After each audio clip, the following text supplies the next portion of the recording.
¿Qué pasa con la mente cuando el cerebro se muere? ¿Qué pasa con la mente cuando el corazón se para?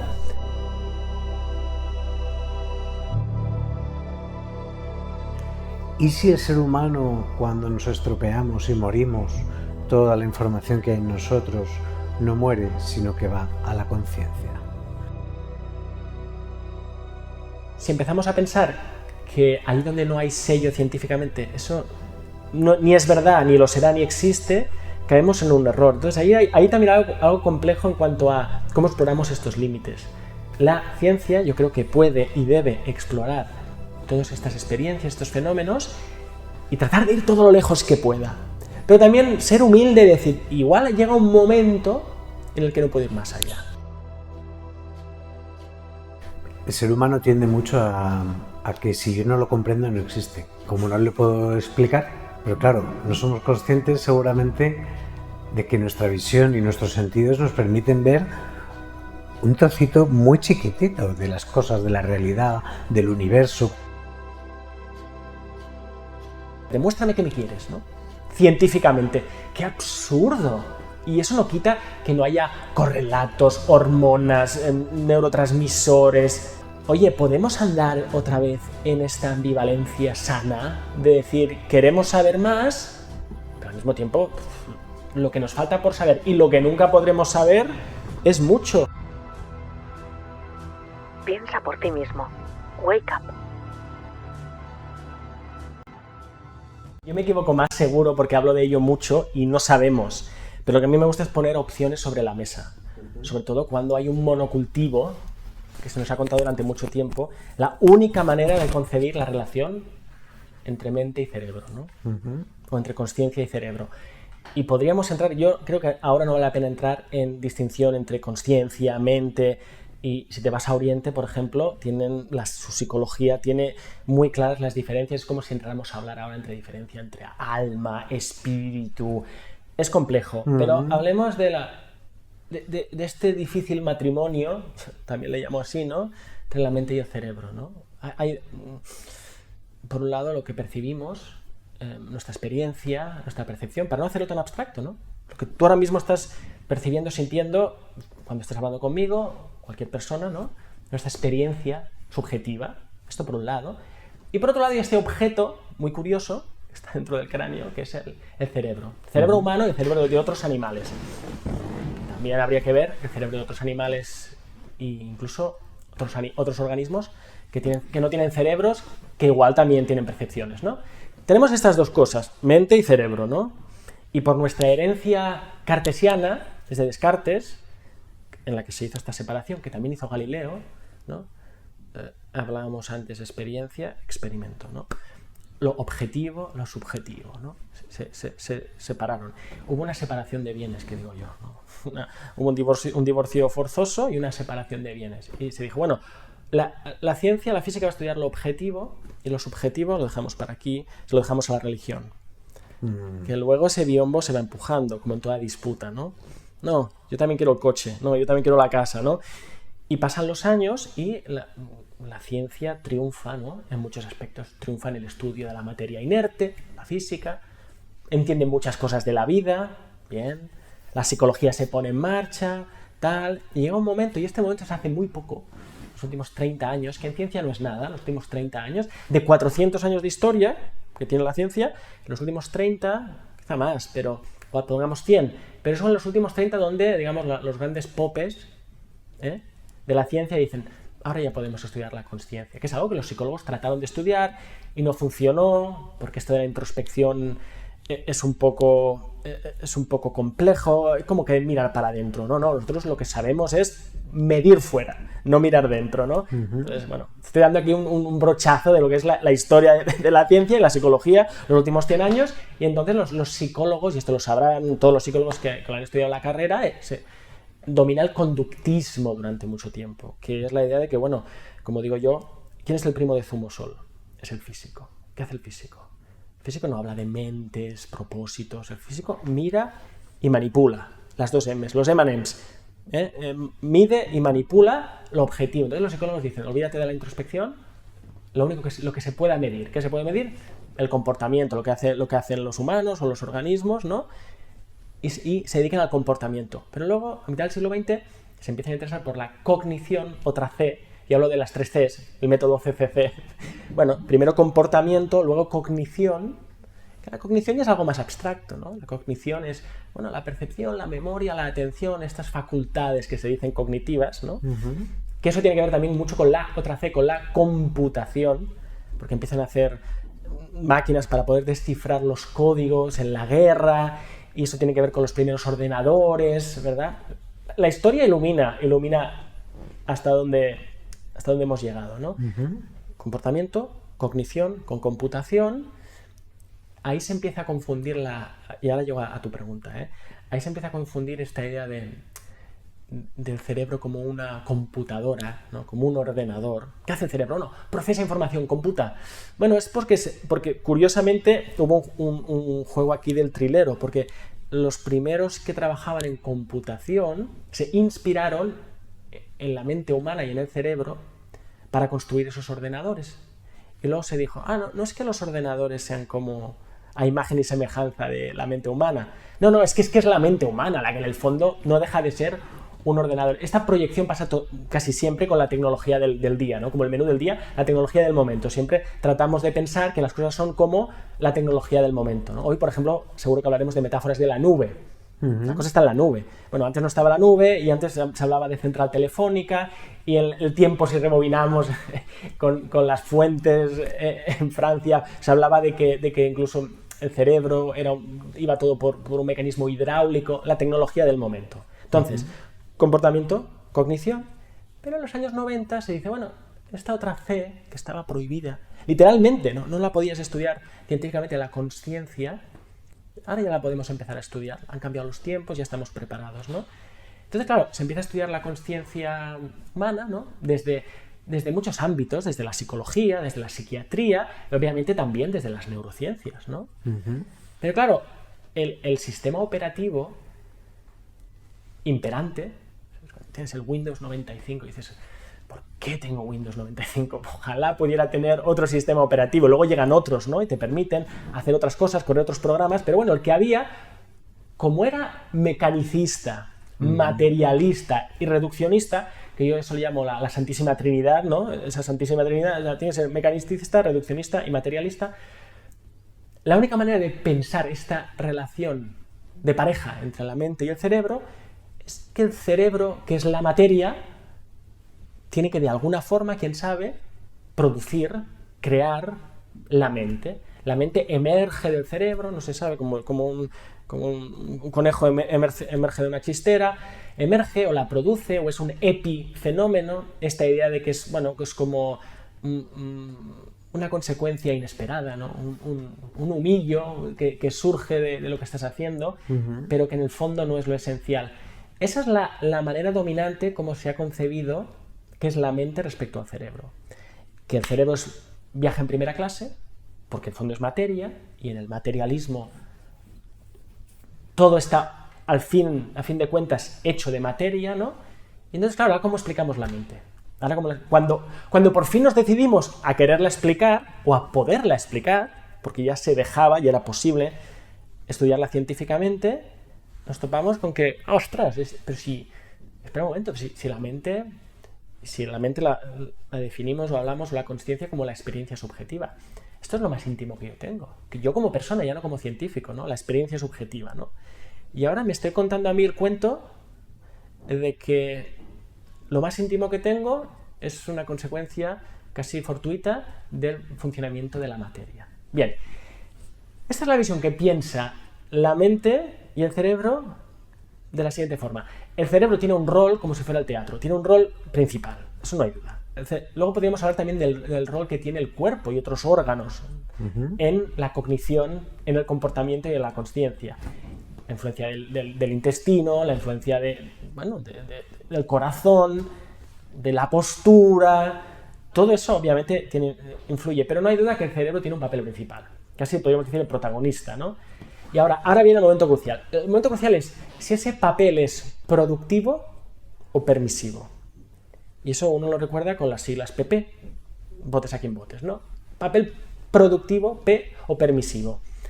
El 99.99999% de los neurocientíficos y los científicos, incluso la gente de a pie, hasta hace poco, solo tenían una opción, que era, bueno, el cerebro tiene que producir la mente, no sabemos cómo, como una lámpara de Aladino, ¿verdad? Como es materia, la materia es realmente lo que existe, lo otro quién sabe, pues ahora tenemos que hacerlas venir para poder explicar la consciencia, pues como una suerte de operación que no se sabe cómo, que es súper paradójica, porque si la mente por definición es aquello que no si la materia por definición es aquello que no tiene mente, es aquello que no tiene propósito, es ese mecanismo del que hablábamos, ¿verdad? Inerte, lerda, sin alma, nada, o sea, puramente lo que es mecánico. Ahora, ¿cómo explicamos la mente, no?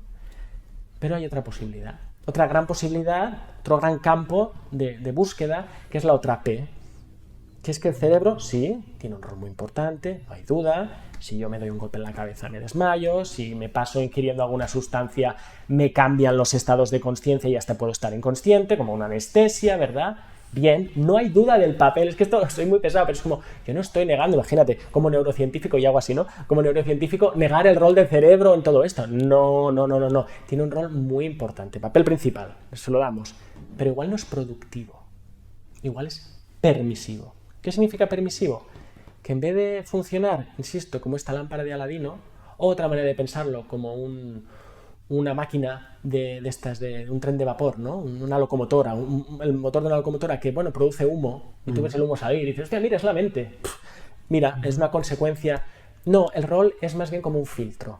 Lo que el cerebro hace es permitir el paso de mente y no permitir otro paso de eso de lo que hablamos, mente, de estados de consciencia, de experiencias. Entonces, eso a nivel, y eso lo dijo ya William James, que es uno de los padres de la psicología, hace 130 años casi. O sea, es una intuición vieja en el buen sentido, claro. Una posibilidad que quedó olvidada durante mucho tiempo, ¿no? ¿Qué está pasando ahora? Que eso que es una idea teórica, que dice, bueno, muy bonito, Alex, lo que tú quieras. Además, le podemos dar un apoyo empírico. Y no solo empírico en cuanto a experimentos, sino experiencial. Porque hay todo esto que yo llamo los márgenes de la consciencia, los márgenes, que son estos fenómenos que suceden en nuestro día a día y que hablamos poco de ellos, o hablamos en petit comité. Parte de mi trabajo es que se hable más de ellos, que ahora los podemos ir enumerando o describiendo, ¿no? Estos fenómenos cuadran muy bien con el marco del cerebro como filtro, como teniendo esa función de permitir a la mente, mientras que con la visión un poco heredada, ¿no?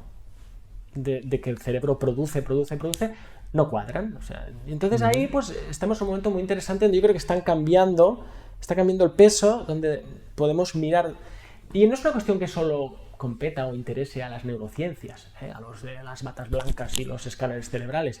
Es una cuestión que yo creo que es de interés general, porque nos habla sobre nuestra propia experiencia, que no es poco, pero nos habla sobre nuestras experiencias llamadas extraordinarias, insisto, anómalas, incluso a veces dicen paranormales. Ya te cuento luego los trucos feos, rastreros que se hacen con los prefijos para desacreditar todo un tema de investigación, ¿no? Llamarlo paranormal.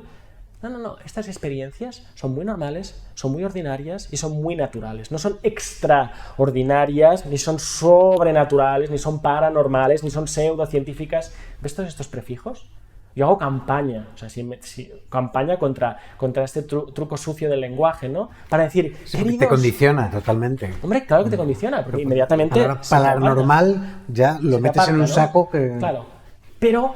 es que la gente quiere saber de esto. La gente quiere saber si los neutrinos o si las partículas elementales en el acelerador de partículas, eso interesa. Pero a ti lo que te interesa es, he estado meditando y me ha pasado esto. O yo he tenido un accidente y he tenido una experiencia cercana a la muerte. O mi papá, cuando se estaba muriendo en el hospital tras tantos años de Alzheimer, de repente tiene una lucidez y no me lo explico, ¿no? Yo he tenido esta experiencia yendo por la calle. Coño, esto es lo que interesa.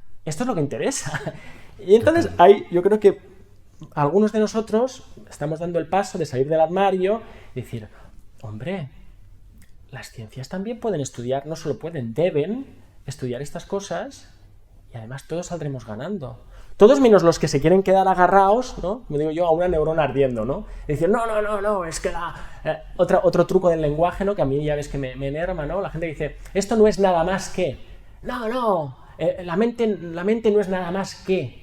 Puntos suspensivos. Rellene usted con su mentira ideológica, ¿no?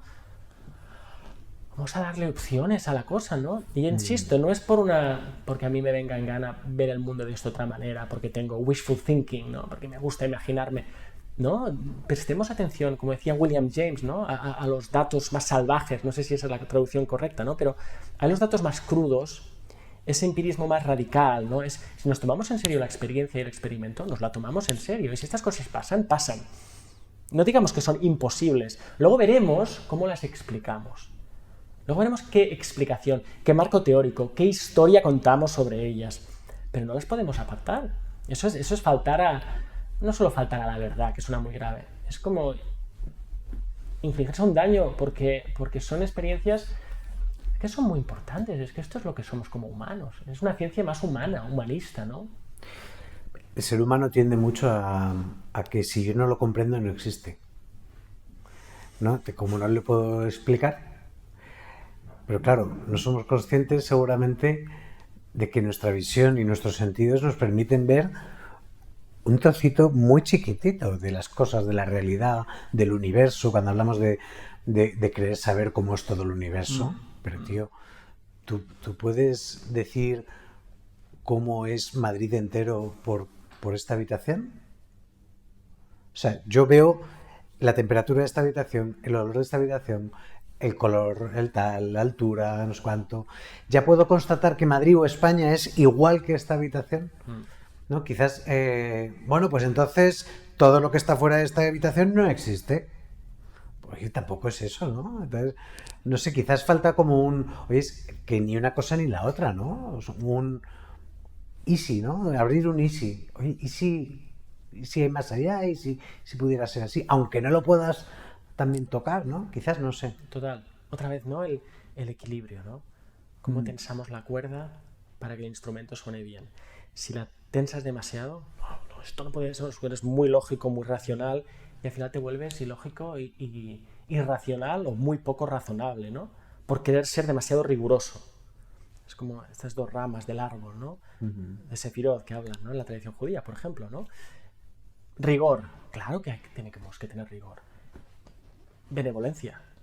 Si me paso de tensión, tengo que aflojar también, porque si no aflojo, ¿cómo voy a mirar a otro sitio? ¿Cómo voy a poder considerar por lo menos la posibilidad de que esto esté sucediendo, ¿no? Y entonces es francamente muy difícil mantener el tono, ¿no? La tensión adecuada para poder investigar esto. Y aquí otra cosa te diré, que igual nos vamos, luego volvemos. Tampoco hay que estar obsesionado en demostrar científicamente todo. Hablábamos de los prefijos, hablábamos de completa la frase, esto no es nada más que puntos suspensivos. Otra trampa que yo trato de alertar al personal es, no es una trampa, es el uso de los adverbios, ¿no? Que espero que no suene pedante, no lo es. Es decir, una cosa puede ser cierta jurídicamente. Tú recibes una herencia, ¿no? O una multa, o yo qué sé, ¿no? Y bueno, pues eso es así. Eso es lo que dice, si no ha habido un problema en el proceso judicial. Eso es verdad jurídicamente. O sea, esto es lo que a ti te toca, chimpum. Hay cosas que son verdad históricamente. El adverbio es históricamente. Esta batalla, luego es difícil a veces, ya se sabe que la historia la escriben los que ganan, pero bueno, si eso pasó históricamente, eso es podemos decir, es una verdad, o es cierto, históricamente. Luego hay otro mente, que es el científicamente. Cuando yo entendí esto también me quité un peso de encima, porque si no, otra vez, vamos de las pseudociencias al cientifismo, que es para mí cuando la ciencia perdió la cabeza. Y se cree que solo lo que se pueda demostrar en un laboratorio no solo es verdad, sino que existe, ¿no? Entonces, el científicamente es un adverbio, es como cuando vas por la carretera y hay un camión de esos que dice carga peligrosa. O sea, el científicamente es un sello complejo, peligroso, en el buen sentido y en el malo también. Es decir, claro que hay que tratar de poner cuantos más sellos científicamente a las cosas. Claro, porque conocemos más, nos da, no lo niego, claro, nos da, incluso podemos decir, fe, nos hace creer que eso, ¿no? Cuando el experto te cuenta, si vas a ver a alguien que sabe, pero el experto no es solo el científico, el lampista o el cerrajero, ¿me explico? Quieres que alguien que sepa venga, ¿no? Bien, que ir poniendo el sello de científicamente. Bien. Pero si empezamos a pensar que ahí donde no hay sello científicamente, eso no, ni es verdad, ni lo será, ni existe, caemos en un error. Entonces ahí también hay algo complejo en cuanto a cómo exploramos estos límites. Otra vez, la ciencia yo creo que puede y debe explorar todas estas experiencias, estos fenómenos, y tratar de ir todo lo lejos que pueda. Pero también ser humilde y decir, igual llega un momento en el que no puedo ir más allá. Y eso a muchos científicos como que les pone así, como que les da orticaria, ¿no? Ya te está avisando de que te has pasado de rosca, porque crees que con el llamado método lo vas a conquistar todo. Y eso yo creo que no es así. Y solo lleva a la locura pensar que solo lo que puedas demostrar en un laboratorio, porque si no, eso al final tú puedes decir, entonces demuéstrame que me quieres, ¿no? Científicamente. ¡Qué absurdo!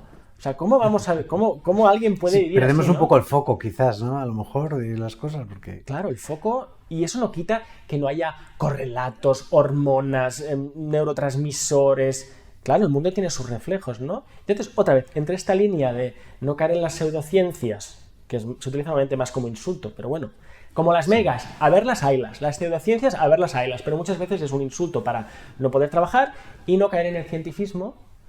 Pues el equilibrismo sigue ahí, ¿no? Sigue ahí. A lo mejor es como la vida misma y hay que tener un poco la mente abierta a que no hay ni verdades absolutas ni únicas teorías. Te quiero decir, no sé, y aquí te voy a hacer la pregunta. Quizás venimos históricamente de mentalidades cerradas, incluso lo hemos visto en la religión, o eres de esta religión y las otras religiones son falsas y además las ataco. Y como seas de otra religión, Mira, voy a por ti, ¿no? O sea, de esa polarización radical, ¿sigue existiendo esa polarización? O quizás haya gente que empiece a decir, bueno, pues yo puedo llegar hasta aquí con el método científico, pero no quiero perder el debate. A lo mejor puedo seguir debatiendo en otro entorno, con otras... valorando otras historias y a lo mejor incluso con otras personas. Puedo seguir hablando de la mente o el espíritu, no científicamente, pero ¿por qué no irme a un escenario más espiritualmente? O, no sé, irme a otro mente para no quedarme ahí y decir, no, tú a partir de aquí ya no puedes pasar. Y decir, bueno, pues yo quiero pasar. sí, ¿no? sí, estoy de acuerdo. Pero ¿estamos en esas? O sea, ¿la gente empieza a estar más abierta? ¿Se abren más un poquito las mentes y tal? ¿O estamos polarizados? Yo dudo. Creo que son las dos. La respuesta es probablemente las dos cosas. Yo te puedo hablar desde mí... Eso es porque tú tienes la mente abierta y no te quieres polarizar. También, ¿no? También lo intento, pero... Esto es algo muy de la lógica que se trascendió también con lo que hablábamos hace rato en la física cuántica, ¿no? De esto o lo otro, ¿no? Y el medio excluido, que se dice técnicamente. O sea, ¿es esto o lo otro? Bueno, fíjate que la naturaleza de mi propia pregunta te estaba pidiendo la polarización. Claro. Es, no, A o B. O había que de ninguna de las anteriores, estaría bien que hubiera otra que fuera todas las anteriores. Todas. Eso ves, otra vez, a la lógica la pone así como que todas las anteriores, ¿no? Pero hay muchos, ¿cómo se llaman? Koanes se llaman, ¿no? Yo los cuento muy mal, ¿no? Pero aquello del discípulo que decía al maestro, pero estos dicen que tienen razón, tal. Pero luego estos otros dicen que ellos son los que tienen razón, que los demás no. Maestro, ¿quién tiene razón? Y dice, todos. ¿Cómo que todos? ¿No? Tampoco hay que jugar con eso. Yo no sé, yo sé que yo recientemente he cambiado, ¿no? Y entonces eso me ha abierto. Antes decías, y yo completaría la frase, que hasta se podrían hacer camisetas, ¿no? Hay que tener la mente abierta, pero que no se te caiga el cerebro al suelo. Yo se lo digo otra vez, ¿no? Abre tu mente, no se te caiga el cerebro al suelo, ¿no? Hay de todo, hay mucha polarización, no vamos a engañar. Hay polarización además mala, o sea, hay mucho... Mala que al mismo tiempo es muy egoica, ¿no? Es muy... Al final es poca cosa. Son egos, son pasiones... Y hablando de ego, el ego quiere que esté todo fijo, estable, que no cambie y que no te trastoque, porque aceptar tu teoría como válida descoloca los cimientos de mi vida. Y no quiero moverme de donde estoy porque estoy seguro, estoy fijo. Y el ego tiene esa tendencia para cuidar de ti. O sea, te quiero decir que es una tendencia natural, que está muy bien, y por eso mucha gente encerrada en su ego no quiere salir de donde está, porque a lo mejor te implicaría hacer cambios en mi manera de ver la vida que no quiero empezar a hacer. Por eso, fíjate, cuando hablamos de esto, yo creo que estamos hablando por lo menos de dos cosas a la vez. De la ciencia, de los científicos y tal, y de la vida de la gente. Totalmente. O sea, al final tú tienes unas creencias, ¿qué crees que no tienes? Que esto es buenísimo. O sea, a mí me descorcho yo conmigo mismo, ¿no? Unas creencias que crees que no tienes. Porque ¿cómo vas a tener tú? No, me hace mucha gracia, me dice, bueno, es que los creyentes, ¿no? Ah, porque yo no creo en nada, ¿no? No, estos creyentes... Bueno, espera, ¿tú en qué crees? No, yo... Es que la palabra creyente también se ha apropiado un poquito de ciertas religiones. Sí, no. Bueno, tiene otras connotaciones. No, ya eso quiero volver porque nos vamos, pero que cuando ahora vuelvo en un momento al tema de la mochila que hemos heredado, ¿no? De la religión y de nuestros ancestros, llamémosle así, ¿vale? Pero bueno, volviendo a esto de este equilibrio, ¿no? Hay polarización. Hay polarización por cuestiones muy pasionales, muy humanas, de ego y tal. Pero al mismo tiempo también hay apertura. Hay apertura y yo creo que ahora, yo te contaba, en 400 años, luego 100 años, los últimos 30, y últimamente de estos temas se puede hablar más. Escuchas, y yo creo que el trabajo que hacéis vosotros también desde Wake Up, ¿no? Y desde otros sitios es pues traerle a la gente, ya no solo un contenido, pero al menos un material donde se puedan discutir estas cosas, se puedan pensar, se puedan sentir, con un cierto rigor, pero también con apertura. Y que no pasa nada, como aquel programa que había en los 90, no, hablemos de sexo. Yo era un niño, ¿no? Pero ¿podemos hablar de sexo? No. Tampoco hay que... Una cosa es que lo hagas vulgarmente, pero entre hablar vulgarmente de sexo y no hablar porque es algo tan... Somos tan puritanos, por Dios, hablemos. Pues hablemos de muerte. Y hablemos de qué pasa, ¿no? Y sobre todo, para mí es importante, sin dogma, sin imposición. O sea, pongamos cosas en la mesa para que la gente coja lo que le dé la gana. Si el viaje, el valor está en el viaje de reflexionar y pasar por ellas, no de quedarte con una. Porque tampoco, a lo mejor no te tienes que quedar con ninguna. Yo hay algo con lo que intento vivir, yo creo que más o menos consigo, y hay una frase que es, tanto si crees que tienes razón como si crees que no, estás en lo cierto. Es decir, siempre pongo el ejemplo, ¿no? Estadio de fútbol lleno, mitad Barça, mitad Real Madrid. Penalti. La mitad del estadio cree que hay penalti, la otra mitad cree que no. Y los dos tienen razón. Porque todo depende de su cine mental, todo depende del filtro que tienen. Entonces, tanto si crees que eres un inútil como si crees que eres un crack, tienes razón. Uh-huh. Tanto si crees que yo soy un inútil como si crees que soy un crack, tienes razón.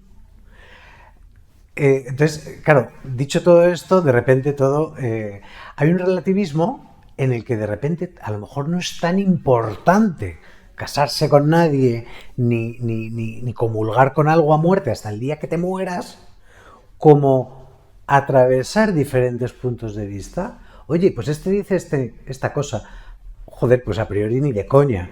Ahora, voy a ir por ahí, a ver qué pasa.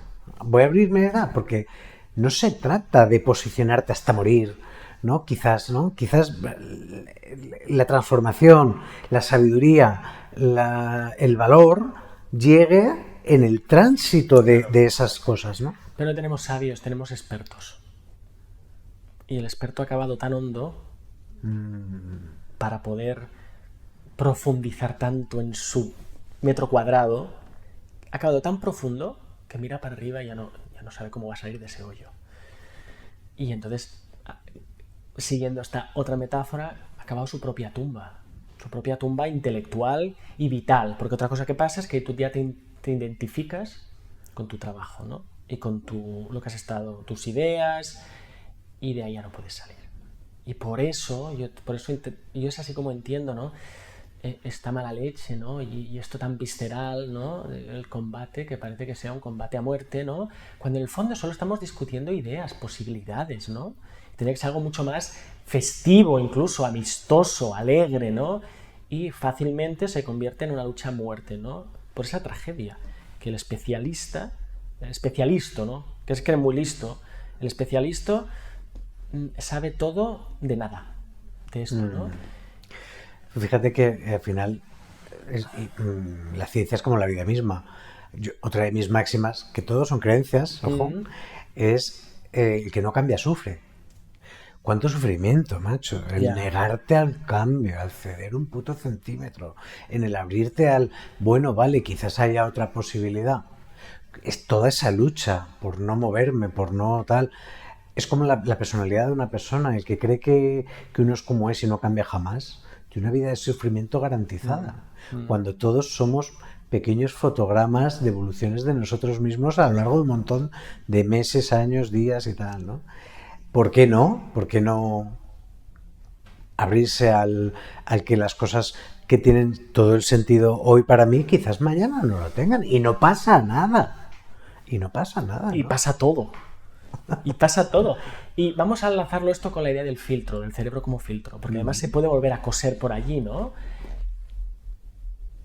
¿Cómo cambiamos el filtro? Si es que es verdad que es un filtro, ¿no? Si es un filtro, ¿cómo cambiamos sus propiedades? ¿Cómo dejamos que pase más o menos conciencia, más o menos mente, ¿no? En esta metáfora, que yo creo que es más que una metáfora, es todo un marco conceptual para repensar esta relación mente-cerebro, ¿no? ¿Cómo se puede modificar el filtro? Otra vez, dos opciones. Para ser simplista, dos grandes opciones. Sí. Una, por las malas, otra, por las buenas. Es decir, una, por accidente, por traumatismo, por crisis, un golpe que te da la vida, ¿no? Insisto, un golpe que también te puede dar tu propia investigación, cuando descubres algo que de repente, ¿no? Un accidente, y entonces se desgarra el filtro y así cambias. Por las malas. Podríamos decir, entre comillas, ¿no? Por cojones. Pues porque es que me pasó esto y es que no podía, no... Desde fuera, me pararon desde fuera, ¿no? Le decimos mucho a nuestra hija, ¿no? O te paras tú o te paramos nosotros, o te parará la vida, ¿no? Entonces, filtro. Primera opción, desgarro a saco. Segunda opción, menos dolorosa, pero también más difícil. Por erosión, por trabajo.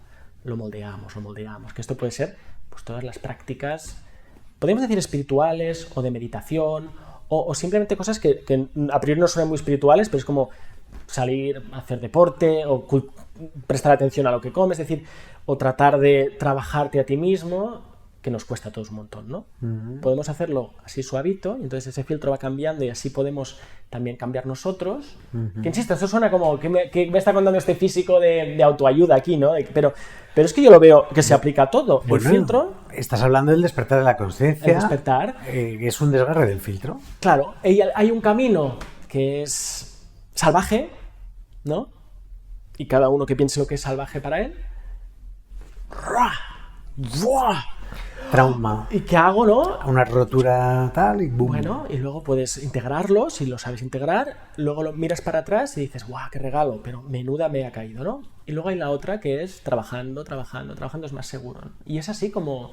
Y en ciencia, insisto, es lo mismo. Cuando se habla de revoluciones científicas, es algo que está ahí, se va cociendo, tú lo ignoras, pero está ahí, hasta que llega un momento, pues como una enfermedad, ¿no? Cuando de repente ¡pum!, caes enfermo, ¿no? Bueno, el organismo llega un momento que ha decidido que ahora tiene que pasar a otra cosa, ¿no?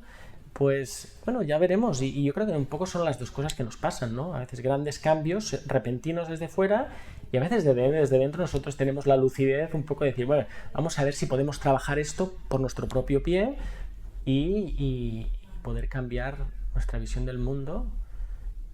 Y estas son las experiencias también que tiene la gente, ¿no? Vuelvo a lo que te quería decir de la religión. La religión, sí, a mí, porque me gusta hablar de esto. Y esta es otra imagen, esto lo cuenta un amigo mío, ¿no? Que yo soy muy malo contando, no es ni un chiste, yo soy muy malo contando historias, aunque me guste hablar. No, que están ahí comiendo la familia, ¿no? Y el camarero le sirve, camarero, quiero vino, ¿no? Vino tinto, ¿no? El camarero llega, sirve el vino y el que está en la mesa, da igual, ¿no? La persona que está en la mesa mira y dice, cabrón, esto no es vino tinto. Esto no es vino tinto. Por favor, tráigame otra botella que no. Le vuelve a traer tal, le vuelve... Esto no es vino tinto. ¿Pero qué quiere decir que no es vino tinto? Sí que es vino tinto, ¿no? Dice, no, yo quiero el vino como el de aquella mesa de allí. Dice, bueno, esto es vino rosado. Entonces, claro, ¿qué significa? Que esa persona igual, cuando estaba en la mesa de sus padres y veía a su padre o a su madre beber vino, a eso le llamaban vino tinto. Igual era rosado. Es decir, ¿qué hemos heredado? Y la gente que quiera entender otra vez a qué me refiero, se habla mucho hoy de constelaciones familiares, ¿no? De los ancestros. Bien, otra vez, eso está en todas partes y en la ciencia también. ¿Qué hemos heredado? La ciencia ha heredado muchos vicios y virtudes de la religión. Lo siento, I'm sorry. Es verdad. Hay dogmas en ciencia, te lo estaba diciendo antes. Existen los dogmas. Hay heréticos, hay gente herética, hay excomuniones. En ciencia existen, ¿no? ¿Por qué? Porque el papá o el abuelo o el tatarabuelo de los científicos era esta manera de pensar, ¿no? Que luego se transforma y luego hace como hacen los niños con sus padres cuando son adolescentes. Rechazan lo contrario totalmente. ¿Y qué hace la ciencia? Dice, no, nada de revelación, todo por mi propio tal, ¿no? Nada de ángeles, demonios, milagros o almas, solo materia, ¿no? Es casi como la adolescencia, ¿no? Pero haciendo eso sin querer, sigues llamándole vino tinto al rosado. Y eso todavía pasa, ¿no? Y todavía pasa que, que por ejemplo, una cosa que yo tardé tiempo en darme cuenta es cómo articular, ¿no? Cómo articular la idea de que si tú eres científico, eso no quiere decir que tengas que ser también materialista y también ateo. Es como que te han vendido un pack. Y las articulaciones están agarrotadas, ¿no? Es decir, yo quiero ser científico, muy bien. Pero oye, no, 3x1 no, yo no te he comprado un 3x1. También me das el carnet de ir por ahí diciendo que Dios no existe y el carnet de ir por ahí diciendo que solo existe la materia. Oye, no, vamos a ver si somos capaces de distinguir las cosas, ¿no? Y esto nos lleva quizá a lo que está pasando, ¿no? Que hacen falta generaciones para ir sanando los viejos vicios y las virtudes de los ancestros, en este caso científicos, ¿no? Y por eso hay intentos, ¿no? La religión, la espiritualidad, ¿no? Y cómo la volvemos a mezclar con la ciencia. Y otra vez sale este puritanismo, que el puritanismo también es una idea que viene de las religiones, ¿no? No, esto es pseudociencia, esto a mí me mancha, soy un puritano, o sea que...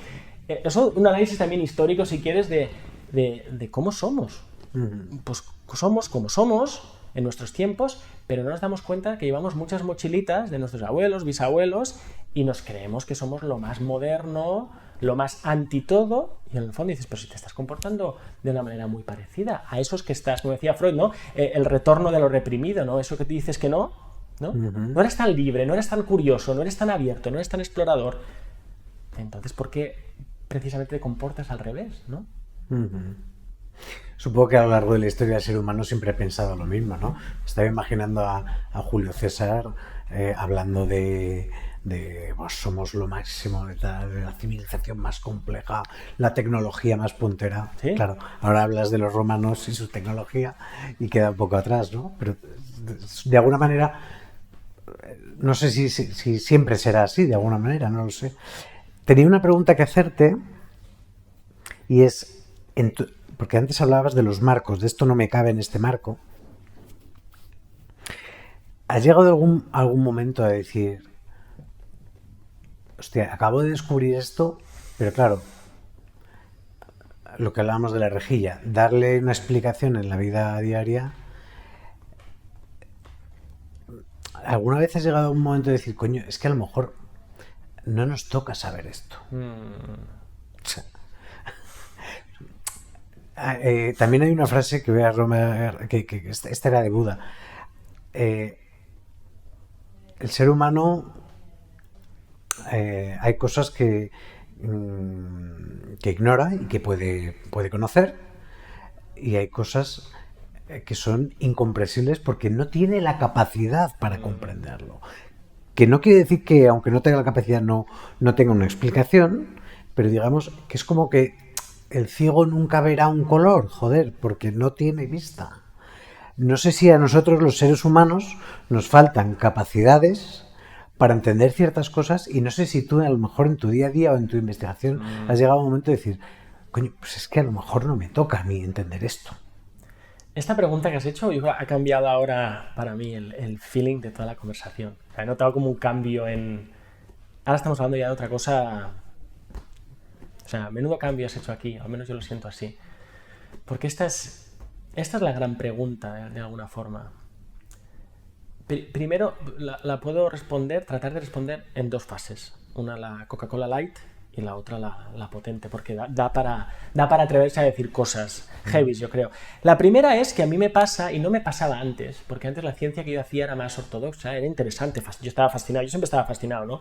Pero era más de solucionar problemitas, no lo digo despectivamente, hacer puzzle. La pieza que falta, un gran enigma, yo digo un gran sudoku, ¿no? O sea, hacer un crucigrama, oye, muy bien, has sacado el crucigrama, era muy difícil, ¿no? Un sudoku, una pantalla, te has pasado la pantalla, ¿no? Y es todo un arte hacerlo, ¿no? Los problemas, que los científicos les llamamos problemas a las cosas que estudiamos, ¿no? Los problemas que estudio hoy en día, pues sí que a veces cuando vuelvo a casa digo, ¿esto que he visto hoy yo? ¿Esto qué es, no? ¿Esto es un milagro? ¿Eso es una estupidez? Y yo oscilo, ¿eh? Y a veces que vuelvo a casa y siento aquí a Gollum y a Sméagol, como el Señor de los Anillos. Y dice, no, oyes voces, no, habría que ir con cuidado. Sí, casi que me están hablando, ¿no? Que soy yo. Y uno dice, ¿has visto lo que estás haciendo? Esto es absurdo, esto no tiene ningún sentido. Vas a tirar al suelo tu credibilidad estudiando esto, estás perdiendo, gilipollas, estúpido, tal. Y otro me dice, no, pero si yo lo he visto, pero si es increíble, pero si es maravilloso, pero si es casi un milagro, pero menudo regalo, ¿no? O sea que, primer estadio, solucionar puzzles, muy bien. Segundo, empiezas a estudiar cosas que realmente desafían tus propios marcos, por mucho que yo te cuente aquí los marcos y tal, y que parece que lo tengo muy claro, yo me soy una personita, ¿no? Y cuando vuelvo a casa por la noche digo, esto no cabe en mi marco. ¿Cómo me lo como? Una cosa es decirlo en teoría y otra cosa es decirlo a la práctica, es decir, vivirlo. Claro. Encarnado. O sea, tú estás diciendo, wow, es que me siento raro. O sea, por un lado estoy eufórico, por otro lado me siento un inútil, porque ¿cómo estoy yo? Vale, este es el segundo nivel, y podemos hablar más de él. Pero luego hay otro, que yo creo que por ahí va tu pregunta, y es una pregunta maravillosa, ¿no? Que es que sí que es verdad que hay veces que pienso, Alex, igual tienes que parar tú antes de que te pare, porque estos fenómenos o estas experiencias que empiezan a tocar también a veces lo que podríamos llamar lo sagrado. Sí, lo sagrado. Son cosas que de las que se han ocupado los chamanes. Sí, si digo los curas, la gente se pone nerviosa por otra vez, por la historia que tenemos. Sí. No, yo soy alérgico a las amapolas. Bueno, tendrán su culpa las amapolas. Pero los chamanes, los sabios de verdad, de todas las tradiciones, de todos los lugares, de la tierra, desde siempre, excepto los últimos 400 años, sobre todo en Europa, gracias a la ciencia. Pero si tomamos eso que pensamos que es la norma, y es una norma que yo adoro, como lo que realmente es una excepción dentro de la regla general, que es que todas las tradiciones, todos los pueblos, siempre han tenido a gente que se ha dedicado ya no a mediar, porque la idea del mediador, pero un poco a traducir lo sagrado, ¿no? Bueno, pues cuando la ciencia, esta de la que te estoy hablando yo, esta nueva ciencia, se mete por ahí, sí que a veces tengo la sensación de, no sé si esto le toca al científico hacerlo. Igual hay que llamar al poeta, o igual hay que llamar al chamán, o igual hay que llamar al místico, o igual hay que llamar al niño, ¿no? Entonces, bueno, a mí eso me evoca, es una de las cosas que para mí, cuando me las has preguntado, te digo que se me mueve algo dentro, porque es una sensación muy, muy particular. Es decir, ya no estamos en el campo del problema teórico o el estudio de laboratorio, y esto es lo que hay que hacer. Es algo que dices, ¿delante de qué estamos, no? Delante de un enigma, otra separación, otra distinción. Enigma o misterio. Un enigma es un gran sudoku. Es algo que tú sabes que tiene solución. Que tú, si te lo curras, llegas. Es como los deberes que hacíamos de pequeños, que sabías que al final del libro estaba la solución.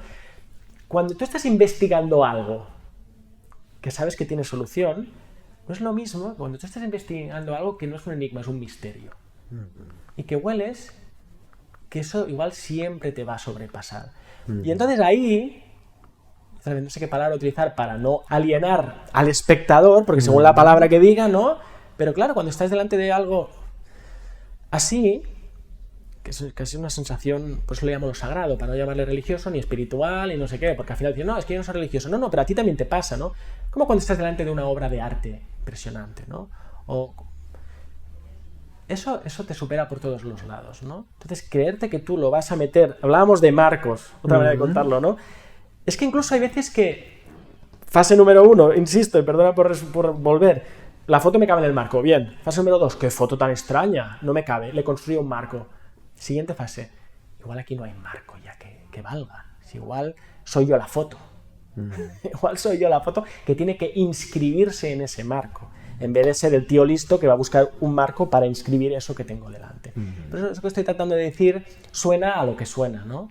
Suena a lo que suena. A mí me pasó, fíjate, me estaba acordando ahora con el documental de la muerte que se llama La muerte es el fin de la vida. Yo un poco en la investigación, en el ver tal, yo hubo un momento que fue como, o sea, no perder el foco de que antes decías, joder, pues para saber esto, ¿a quién llamo? Al chamán, al tal. Es que a lo mejor, o sea, es que a lo mejor no hay que llamar a nadie, te quiero decir. ¿Qué hay después de la muerte? O sea, centrémonos en disfrutar de la vida, porque a lo mejor no nos toca saberlo. Si no lo sabemos, es porque de alguna manera, para empezar, no tenemos las herramientas de trabajo para estar ahí, verificar, volver y decir, check, lo que hay ahí es esto y esto. Esas herramientas no están a nuestro alcance hoy, de una manera científica hablando. Y es llega un punto como un poco como lo que hablamos del equilibrio de la vida. Oye, está bien hacerse las preguntas, pero no te pases la vida sufriendo por no saber qué hay después de la muerte. Ocúpate de disfrutar la vida. Que lo que haya, o sea, y además con la fe de que, oyes, haya algo, no haya algo, sea esto, sea lo otro, estará bien. Forma parte de la vida. Por lo tanto, bien.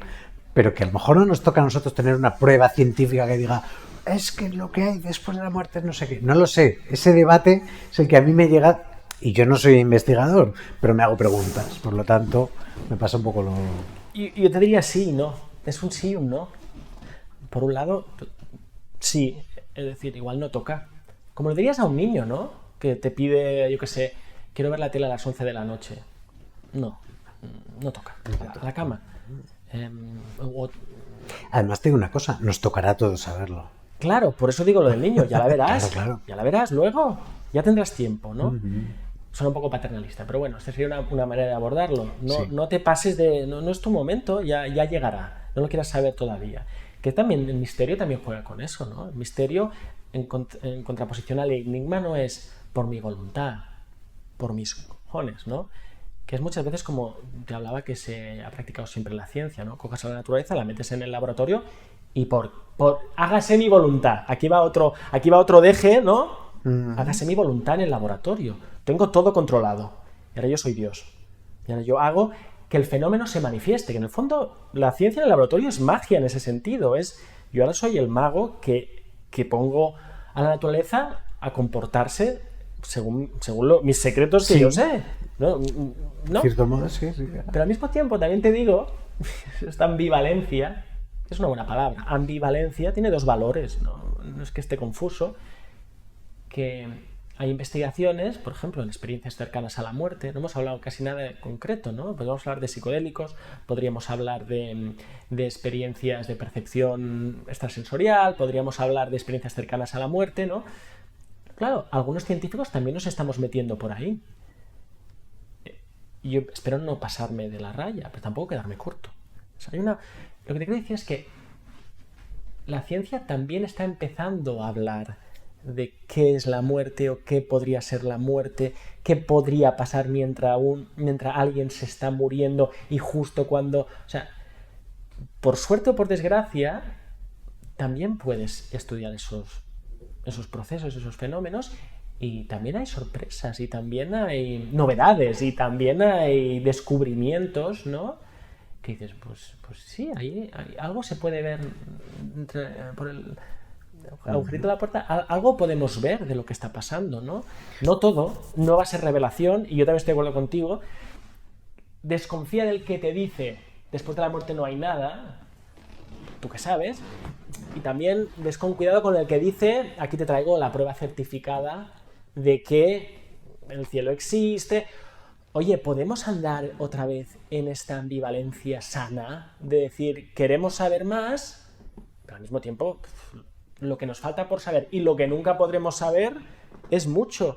Y otra vez, eso es volver a poner al ser humano, yo creo, en su lugar, porque somos un organismo impresionante, la de cosas que podemos descubrir, pero al mismo tiempo, otra vez insisto, no somos gusanos y no somos dioses, somos humanos, ¿no? Pero es un sí y un no. Se están descubriendo cosas que pasa cuando la gente se muere y se puede medir cómo está la actividad de su cerebro y luego se puede tratar de ver qué experiencias tienen y... Oye, hay muchas cosas que no se entienden, ¿eh? Vale. Yo esta te la arranco con el planteamiento de Pimal Lomel. ¿Vale? Que dice... al igual que un teléfono móvil cuando se estropea su información no muere con él, sino que vuelve a la nube. Y si el ser humano, cuando nos estropeamos y morimos, toda la información que hay en nosotros no muere, sino que va a la conciencia. Sobre este planteamiento, ¿qué piensas tú? Piensa por ti mismo. Wake up.